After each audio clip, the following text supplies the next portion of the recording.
18 വയസ്സിന് താഴെയുള്ള ക്യാൻസർ ബാധിതരായ കുട്ടികൾക്ക് ചികിത്സാ സഹായം നൽകുന്ന പദ്ധതി താലോലം. അംഗനവാടികളിലെ കുട്ടികൾക്ക് ആഴ്ചയിൽ 2 ദിവസം മുട്ടയും പാലും നൽകുന്ന പദ്ധതി പോഷക ബാല്യം. ഭിന്നശേഷിയുള്ള അമ്മമാരുടെ കുട്ടികൾക്ക് വിദ്യാഭ്യാസ സഹായം നൽകുന്ന പദ്ധതി മാതൃജ്യോതി. ട്രാൻസ്ജെൻഡർ വ്യക്തികൾക്ക് തുടർ വിദ്യാഭ്യാസത്തിന് ധനസഹായം നൽകുന്ന പദ്ധതി സമന്വയ.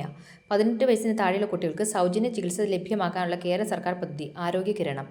വനിതാ ശിശുവികസന വകുപ്പിന്റെ ആഭിമുഖ്യത്തിൽ സ്ത്രീകൾക്ക് സുരക്ഷിതമായ താമസ സൗകര്യം ഒരുക്കുന്ന പദ്ധതി ഷീ ലോഡ്ജ്. എൻഡോസൾഫാൻ ദുരിതബാധിതർക്ക് കേരള സർക്കാർ നടപ്പിലാക്കുന്ന സമഗ്ര സഹായ പദ്ധതി സ്നേഹസ്വാന്തനം. ഭവനരഹിതരായ എല്ലാവർക്കും വീട് നൽകുക എന്ന ലക്ഷ്യത്തോടെ കേരള സർക്കാർ ആരംഭിച്ച പദ്ധതി ഏതാണ്? Life mission. കിടപ്പിലായ രോഗികളെയും മാനസിക ശാരീരിക വെല്ലുവിളി നേരിടുന്നവരെയും പരിചരിക്കുന്നവർക്ക് പ്രതിമാസം ധനസഹായം നൽകുന്ന പദ്ധതി ആശ്വാസകിരണം.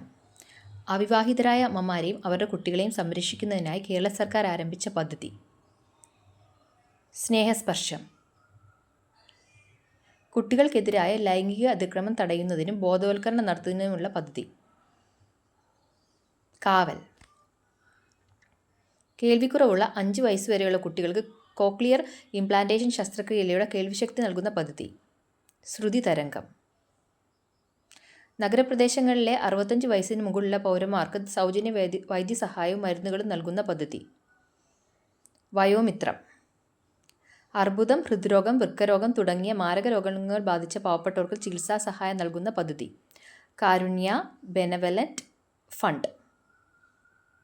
സർക്കാർ ആശുപത്രികളിൽ ജനിക്കുന്ന നവജാത ശിശുക്കളുടെ സമഗ്രമായ ആരോഗ്യ പരിശോധന നടത്തുന്ന പദ്ധതി ന്യൂബോൺ സ്ക്രീനിംഗ്.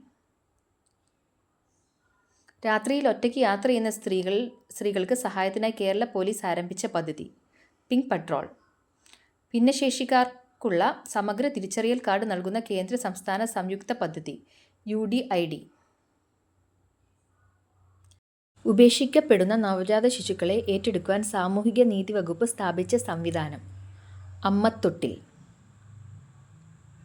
സ്കൂൾ കുട്ടികൾക്കിടയിൽ ലഹരി ഉപയോഗം തടയുന്നതിനായി എക്സൈസ് വകുപ്പ് ആവിഷ്കരിച്ച പദ്ധതി വിമുക്തി.